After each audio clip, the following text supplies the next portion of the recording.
อืมสูตรนี้เป็นสูตรที่เราเรียกกันว่าสูตร1 2 3ฮะโอเคน่าจะเห็นชัดเจน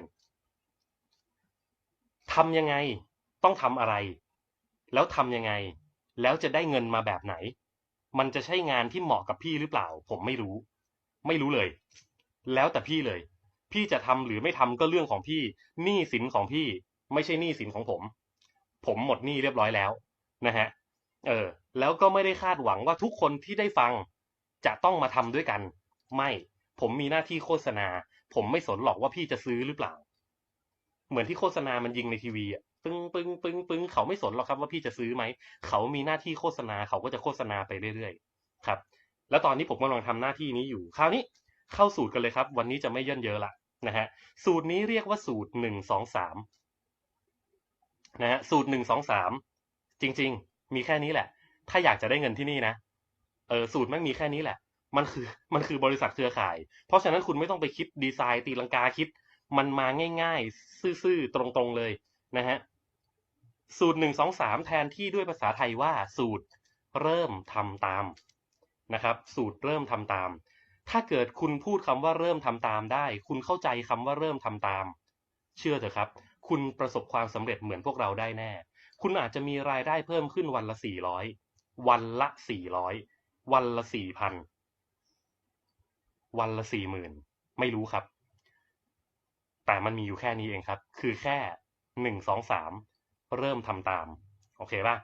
คราวนี้ฮะในสูตรเริ่มทำตามกราบขออภัยพี่ๆน้องๆทุกคนที่พิมพ์เข้ามาผมไม่ได้ทักทายแบบอ่านข้อความนะแต่ผมอ่านอยู่นะแต่ว่าไม่ได้ออกเสียงขึ้นมาเฉยๆจะได้ตรงนี้จะได้จบเร็วๆสูตรเริ่มทำตามทำยังไงครับรู้3 ข้อนี้ให้ได้ครับดูบนหน้าจอตัวเองเลยจ้ะข้อที่1ครับ เริ่มด้วยการเลือกซื้อสินค้า ผมแนะนำไซส์ L ไซส์ L คือที่อะไรคุณยศคือมันจะเหมือนเสื้อฮะมันจะเหมือนเสื้อไซส์เล็กเรียกว่า XS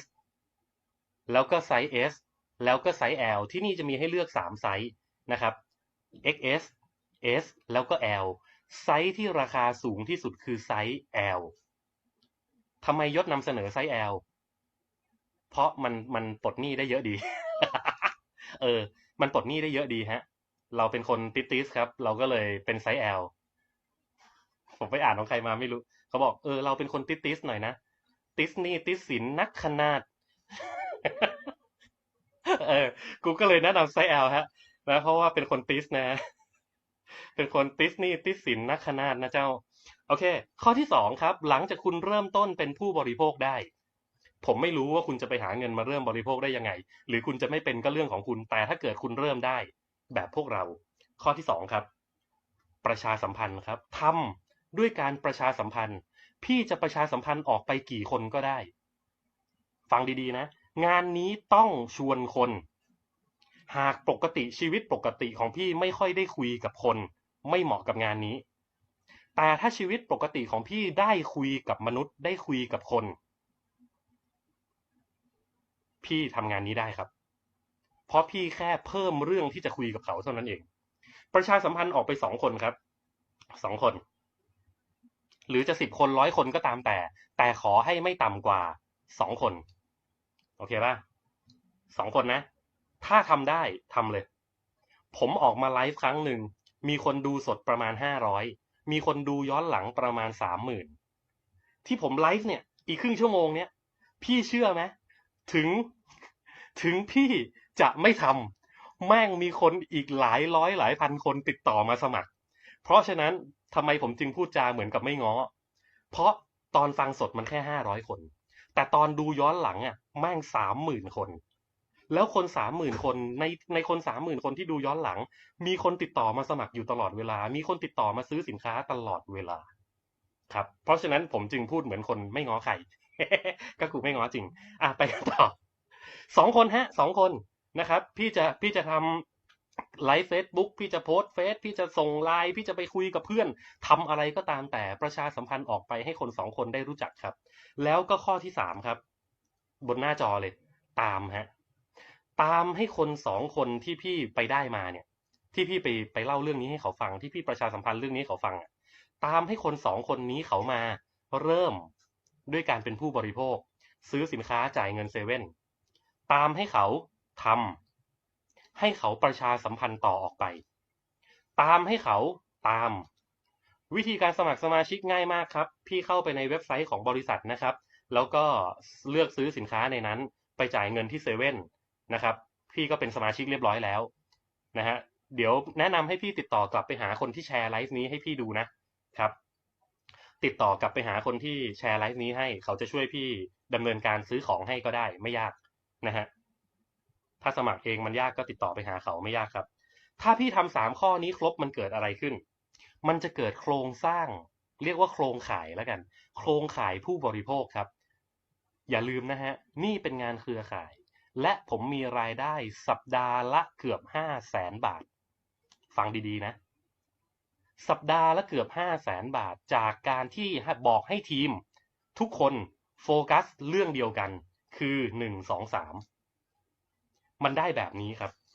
ตอนที่เราเริ่มต้นครั้งแรกบริษัทได้ขายของชิ้นแรกออกไปเพราะเราซื้อถูกไหมตัวเราเองซื้อแล้วก็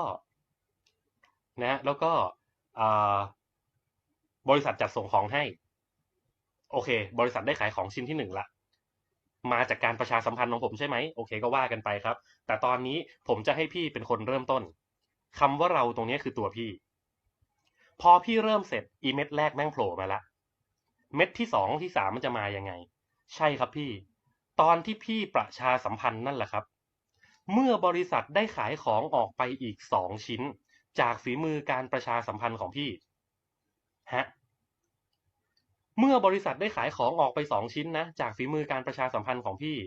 กำไรที่บริษัทได้รับเขาจะเอามาจ่ายให้กับพี่อีก4,000 บาทโอนเข้าบัญชีธนาคารให้กับคุณเลยคุณไม่ต้องส่งของคุณไม่ต้องรับยอดโอนของใครคุณแค่ประชาสัมพันธ์และไปช่วยให้ EL1 กับ L2 เนี่ยเขาสั่งซื้อสินค้าได้อย่างถูกต้องเหมือนที่มีคนพิมพ์มาว่าสนใจสมัครต้องทำยังไงนั่นแหละครับติดต่อไปหาคนที่แชร์ไลฟ์นี้ให้เขาจะช่วยพี่ซื้อสินค้าจนจบขั้นตอนครับนั่นคือการประชาสัมพันธ์ของเขาที่ทำให้บริษัทได้ขายของเพิ่มและเขาคู่ควรที่จะได้ 4,000 บาทนี้เงื่อนไขดูตามหน้าจอนะฮะเงื่อนไขคือถ้าเกิดเรามี L1 และเรามี L2 โผล่มาซ้าย1 คนขวา1 คนแบบนี้คือครบเลยนะฮะ1 2อย่างนี้นะ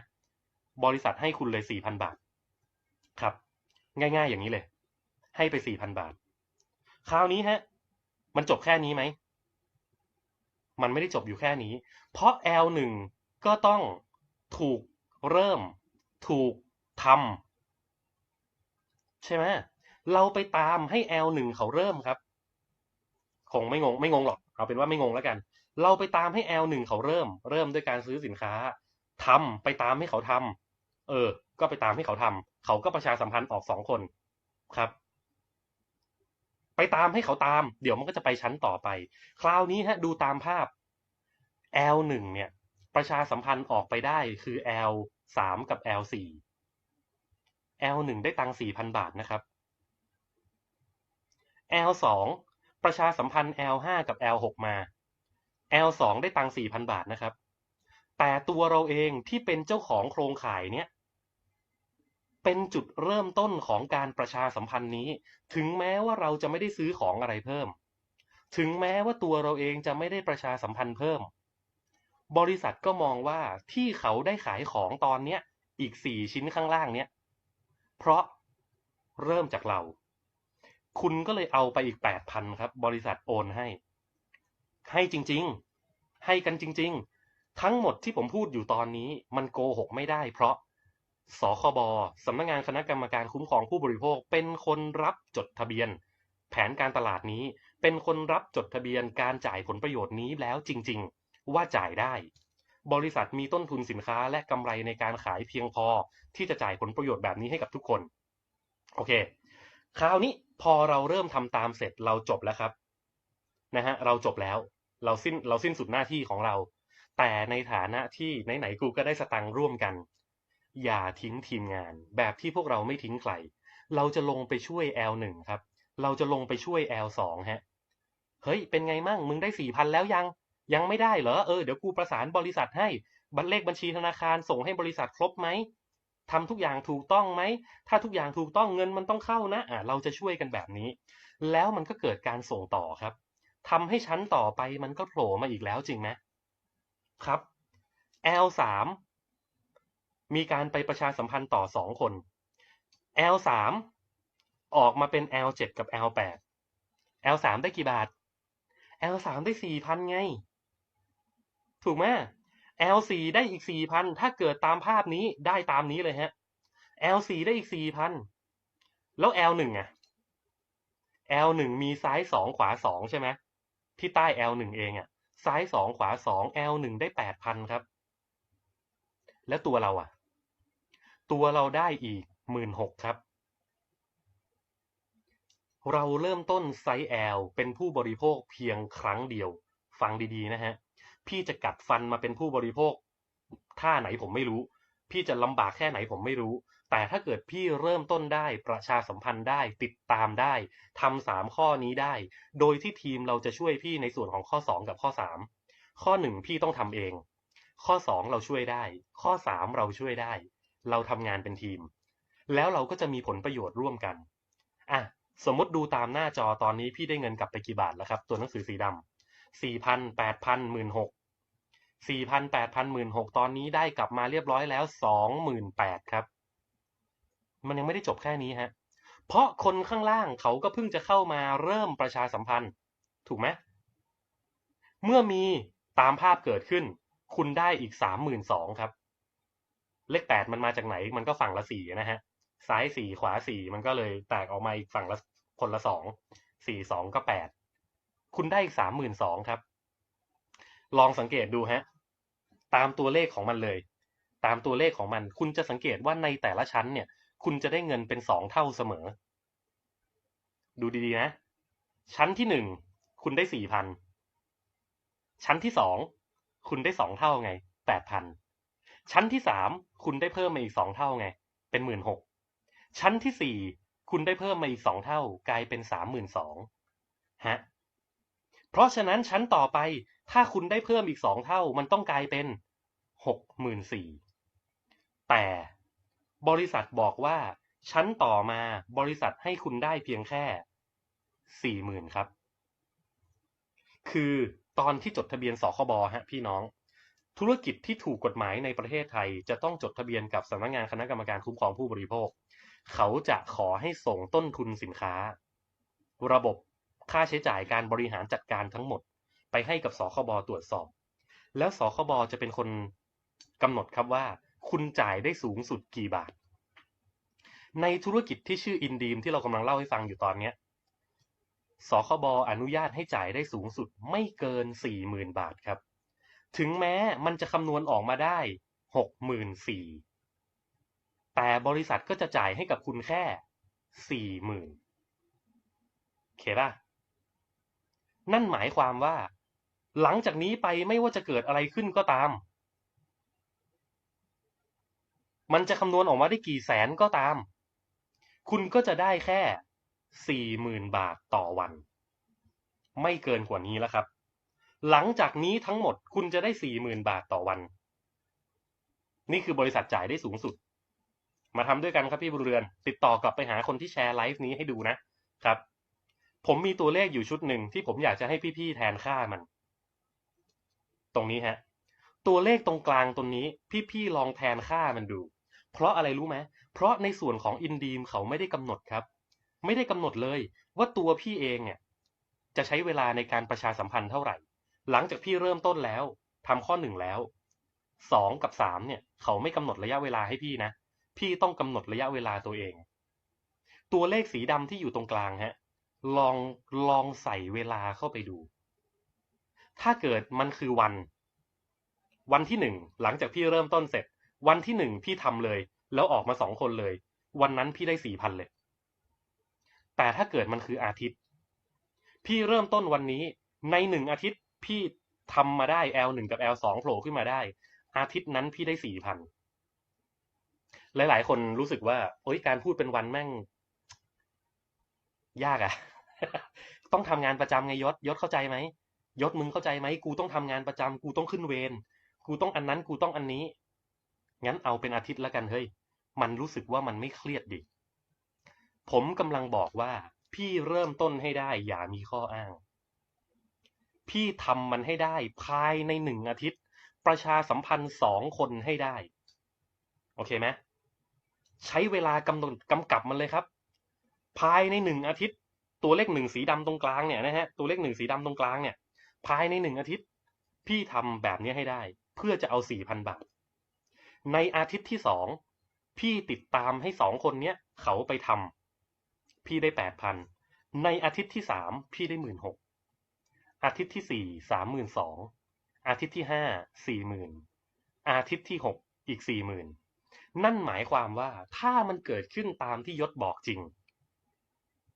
ติ๊งต่างว่าจริงแล้วกันคือถ้ามึงคิดว่ามึงเข้ามาทำแล้วมึงจะล้มเหลวเนี่ยมึงไม่ควรจะเข้ามานึกออกไหมเพราะฉะนั้นเวลาบรรยายอ่ะมันก็ต้องบรรยายให้มันสำเร็จไว้ก่อนแล้ววะเอาเป็นว่าถ้าพี่ทำแล้วสำเร็จตามปากผมพี่ทำอินดีม1 เดือนครึ่งแล้วมีรายได้เข้ามา140,000มองเห็นช่องทางการปลดหนี้หรือยังครับพี่ๆน้องๆมองเห็นช่องทางการปลดหนี้หรือยังว่าถ้าเกิดทำตามที่ยศบอกหนึ่งอาทิตย์1 อาทิตย์เดี๋ยวเราช่วย140,000มาใน1 เดือนครึ่งพี่ปลดหนี้กันได้หรือยัง